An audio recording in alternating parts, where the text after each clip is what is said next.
Right, here's a quick one on how to check in and out staff from the institution using edusyms platform. Now I'm going to show you how you can manually do that without any use of any hardware, just by using the system, so that you can generate a report that shows you when your staff logged in and when your staff clocked out of the campus, meaning you can replace the manual physical register where they have to put in their signatures with the system. Right, so let me show you how it works out. You go to administration, then you go out to attendance clock in or out, and you choose clock in staff. Click on it. It will open up this window. All you need to do is that you should have staff with you. During COVID, we used this feature as the contact register, right? So make sure the date is selected properly, because it's always selecting the current date and time, and you are clocking in staff right here.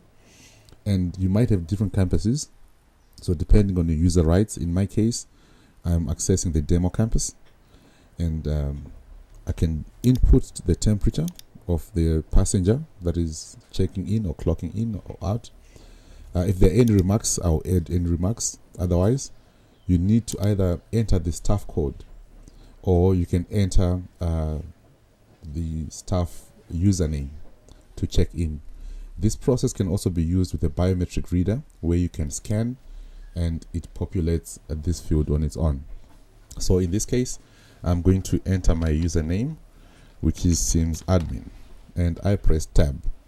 By doing that, I have clocked in. As you can see now, there's an entry of my clocking, which shows that I clocked into demo campus on 24 October at 8:59, and my body temperature was 36 degrees. There were not any remarks. This was me clocking in. So it has been taken over by the system, where the timestamp is generated by taking this action. So it's something that can help you to streamline your attendance in your institution. Thank you for watching. I hope this helps out. Much appreciated.